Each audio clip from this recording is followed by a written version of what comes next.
আবার যদি কোন রাজনৈতিক দল, কোন রাজনৈতিক পক্ষ সেই আধিপত্যবাদের গোলাম হতে চায়, আমরা তার বিরুদ্ধেও দাঁড়াবো। বাংলাদেশের জনগণ তার বিরুদ্ধে প্রতিরোধ তৈরি করবে।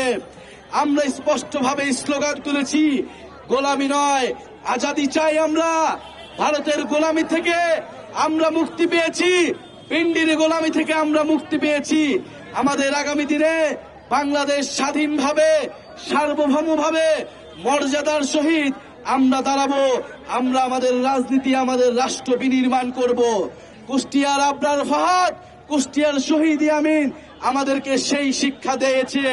আমরা সেই আশা আকাঙ্ক্ষাকে ধারণ করি, সেই চেতনাকে ধারণ করি। আপনারা কি শহীদ আবরার ফাহাদকে ধারণ করেন? শহীদ ইয়ামিনকে ধারণ করে? শহীদ আবরার ফাহাদের স্ট্যাটাস মনে আছে আপনাদের?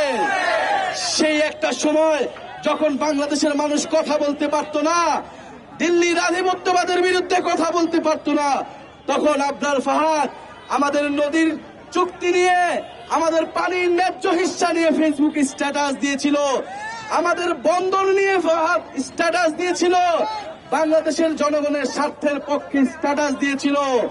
সেই আবরার ফাহাদ সেই সময় যখন ভারতের আধিপত্যবাদের বিরুদ্ধে, ফ্যাসিবাদের বিরুদ্ধে, শেখ হাসিনার বিরুদ্ধে কথা বলতে পারত না, যখন ইসলাম ধর্ম এবং বাংলাদেশের পক্ষে কথা বলা মাত্রই তাকে হত্যাযোগ্য করা হতো, তাকে নির্যাতন করা হতো, শহীদ আবরার ফাহাদ সেই সময় মুখ খুলেছিলেন।